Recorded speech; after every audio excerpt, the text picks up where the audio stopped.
Hello, good morning, my friends. It's Miss Patty at Samuel's Public Library, and I'm here with Bear, a special polar bear, because that's our theme for today, is all about polar bears. I have missed being with you. I hope you had an amazing holiday break with all kinds of fun celebrations with your family and loved ones and friends. I had a wonderful trip to visit my family in South Carolina. It's good to be home, and I want to wish you a happy new year. Good things for you all year long. So, Polar Bear's going to listen, and I have a couple stories for you. Polar bears are amazing, and I learned some fun things that I'm going to share with you too. So, this first story is called Pup and Bear by Kate Banks.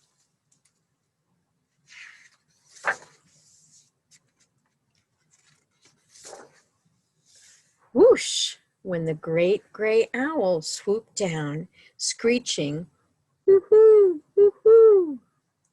The Arctic wolves knew that the big freeze was on its way.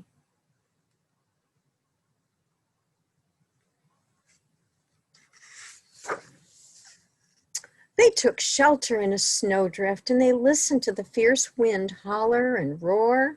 They watched the snow blow in spirals, wrapping the world in a fluffy white coat.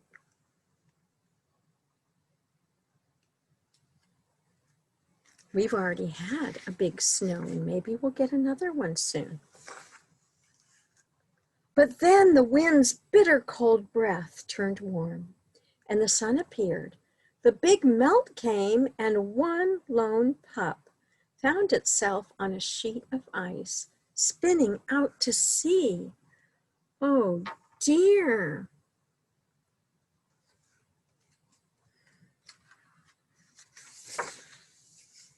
The pup slid into the water. He swam and he swam.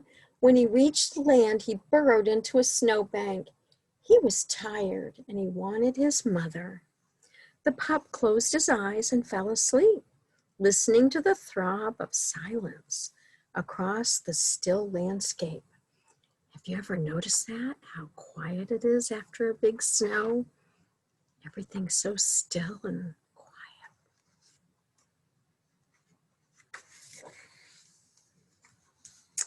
He woke to the feel of a cold nose against his fur. The smell was familiar. It was a polar bear. You are not my mother, said the pup, flattening his ears against his head. I am not your mother, said the polar bear, but I can cuddle you and keep you safe. The pup was shy and frightened. Aren't you going to eat me? He asked. Polar bears eat wolves. Not this one, said the polar bear, shaking her head. Climb on my back. I will take you to my den.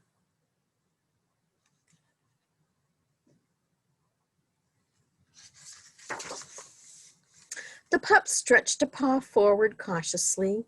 Then he climbed onto the polar bear's back, and they crossed the tundra under the watchful eyes of a trio of baby puffins learning to fly.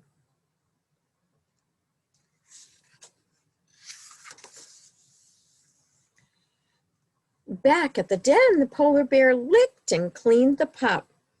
I am not your mother, she said, but I can feed you and keep you warm. The next day, they set off across the wintry tundra.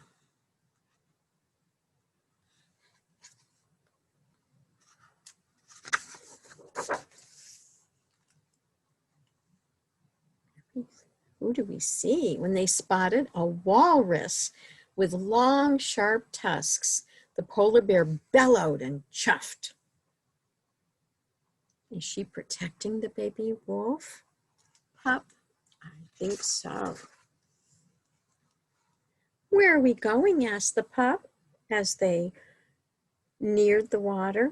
I am not your mother, said the polar bear, but I can show you where to catch fish. They passed a snow goose perched on a nest of eggs. They sniffed the trail of a seal as he tried to outsmart them. And they stopped at the water's edge where the fish and the lemmings came and went in the wondrous wheel of life.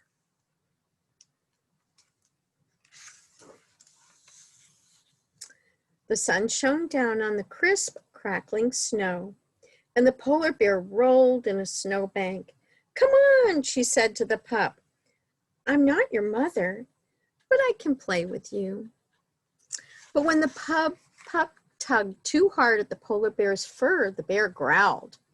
I'm not your mother, she said, but I can scold you. Then she nuzzled the pup and tickled his tummy.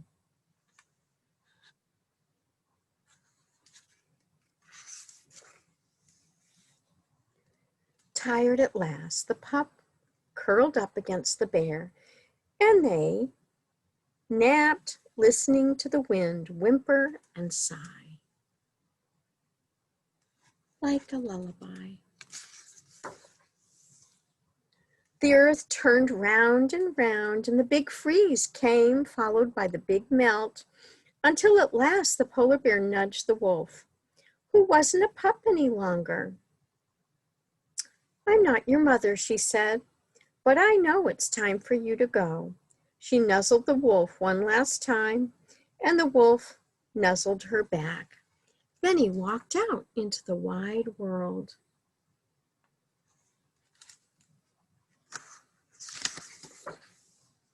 The wolf howled in the midnight sun, which glowed on the horizon, where day ended and night began. And he was answered by the cry of another wolf. Soon he was leading his own pack across the frozen tundra.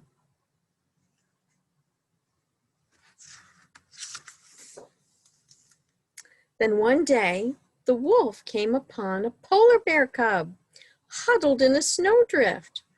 Where is your mother? Asked the wolf. But the cub didn't know. The wolf sniffed the cub and rubbed its fur with a wet nose. You are not my mother, said the cub, cowering. I am not your mother, said the wolf, but I can cuddle you and keep you warm.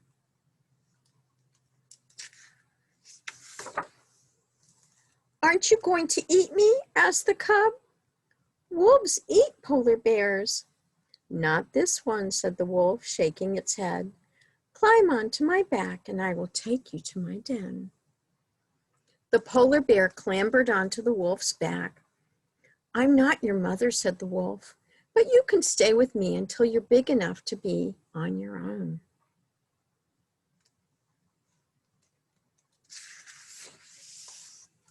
And the wolf led the pack back across the tundra, land where there aren't very many trees, and it's very flat. Along the path that went round and round into the wondrous wheel of life.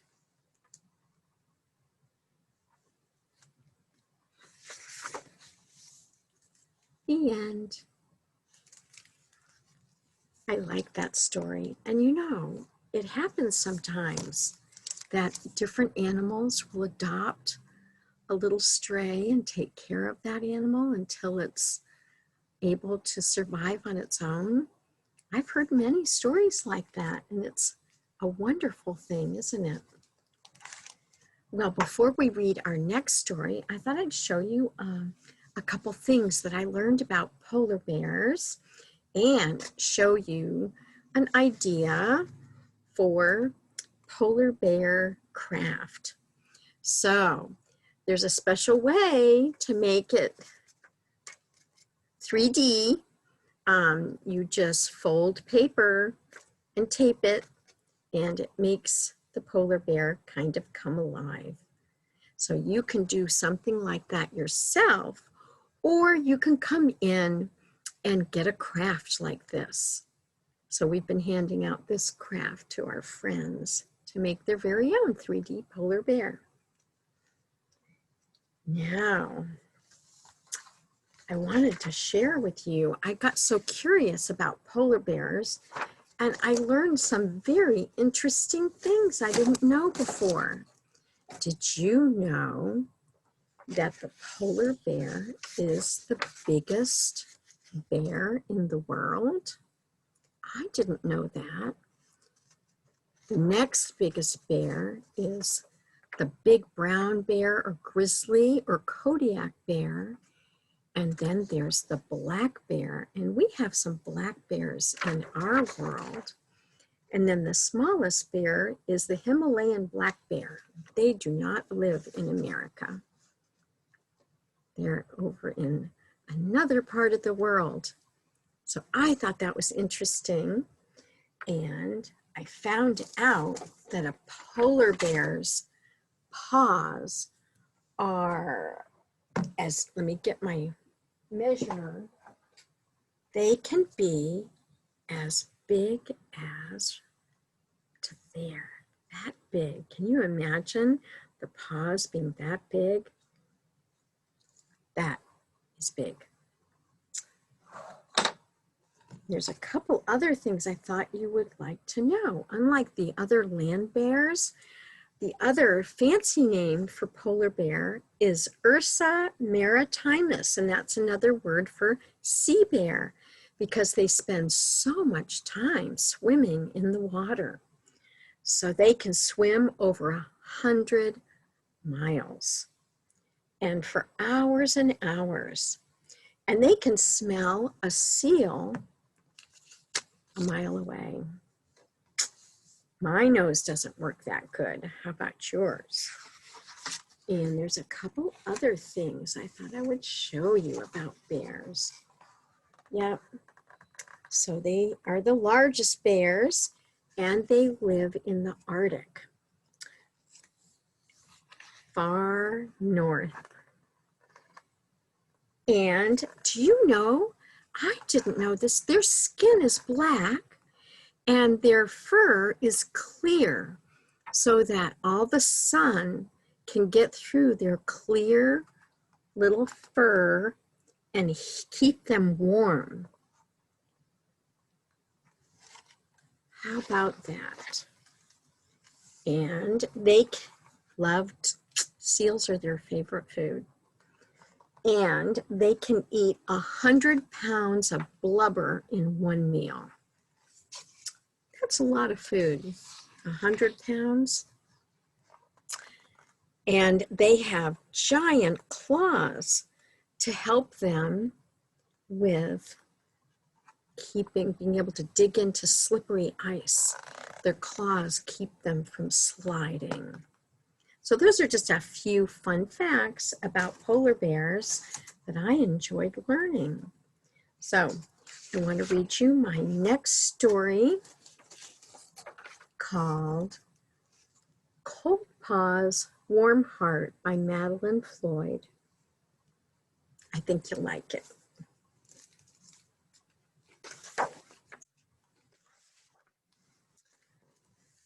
Far away in the land of snow and ice lived a large polar bear who was always cold and all alone. His name was Cold Paws.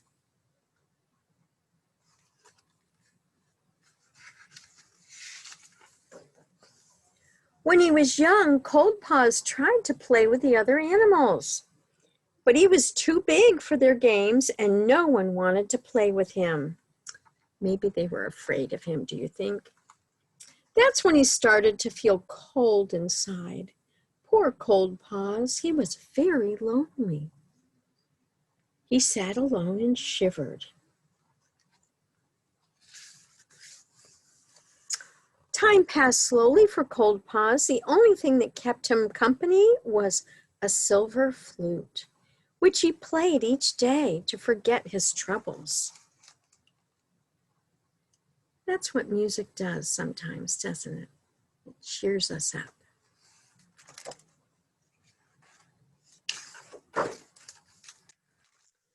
In the land of snow and ice, there's also a girl named Hanna. The people in her village said that no one lived across the snowy plains except Colt Paws, a bear so huge and so cold that if you touched him, you would turn to ice. But one day, as Hanna was walking through the forest, she heard some beautiful music. She felt as if the gentle notes were stroking her ears. That night, as she closed her eyes, all Hanna could think of was the beautiful music. She knew she would have to follow it.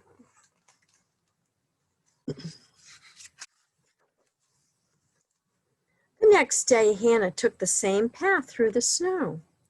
It led her out of the great forest across the snowy plains. Again, she heard the magical music drawing her closer, and right up to the large iceberg.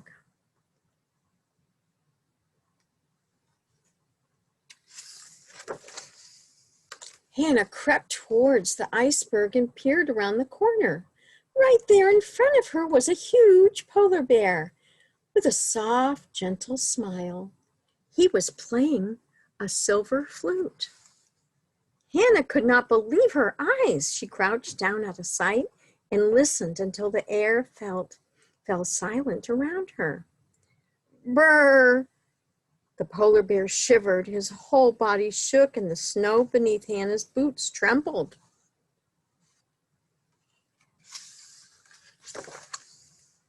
Hanna knew how miserable it was to feel very cold. So without thinking, she took off her scarf, stepped forward, and placed it tight right in front of the polar bear. Hanna held her breath.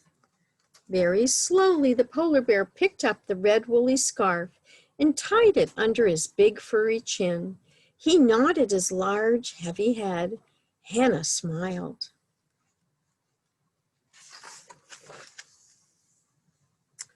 That night, as the stars lit up the sky, Colt Paws thought how lonely his life had become.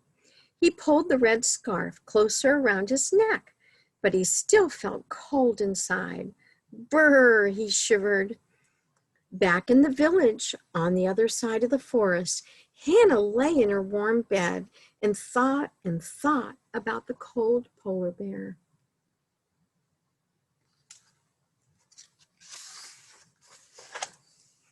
The next day, Hanna ran back through the forest, across the snowy plains, and up to the iceberg. I have an idea.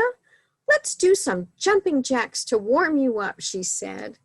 Cold Paw looked confused and rubbed his ears. Something about the little girl made him feel better, so he lifted his heavy legs, and he did his best to jump up and down. Hanna laughed, and Cold Paws smiled. I have another idea, said Hanna, and she ran off toward the village.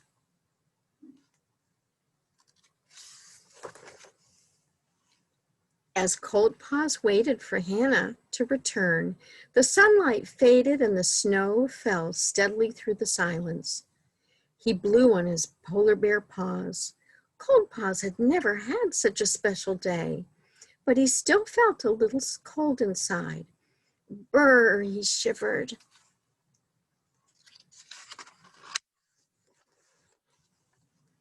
When Hanna came back, she held out a steaming mug of hot chocolate. This is for you, she said. Cold Paws took the mug in his soft paws and smelled the sweet drink.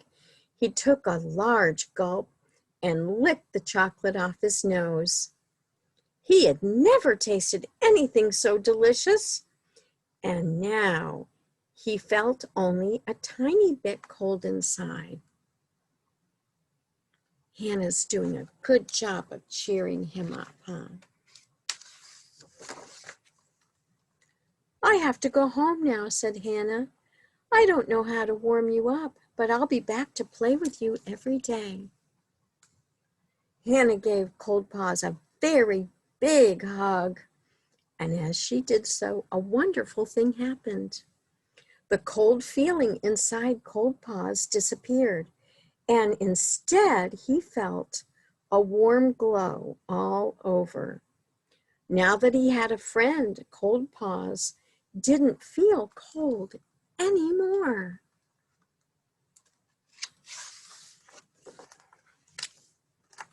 The end. Hanna did a good job of being a good new friend, didn't she? She just did everything she could to cheer Bear up. That's a sweet story, isn't it? Hey, I want to tell you some really good news. So, if you didn't know it, guess what time it is? It is time for our annual Winter Reading Club sign up. So this year's theme, kind of why I picked Polar Bear, is Tales from the Far North, where it's cold and snowy, but we are warm and cozy here at Samuel's, and we would love for you to come in and get your book bag and start earning your prizes. So come on in. It is good to be able to read with you, and I hope you have a wonderful rest of the day. And again, Happy New Year.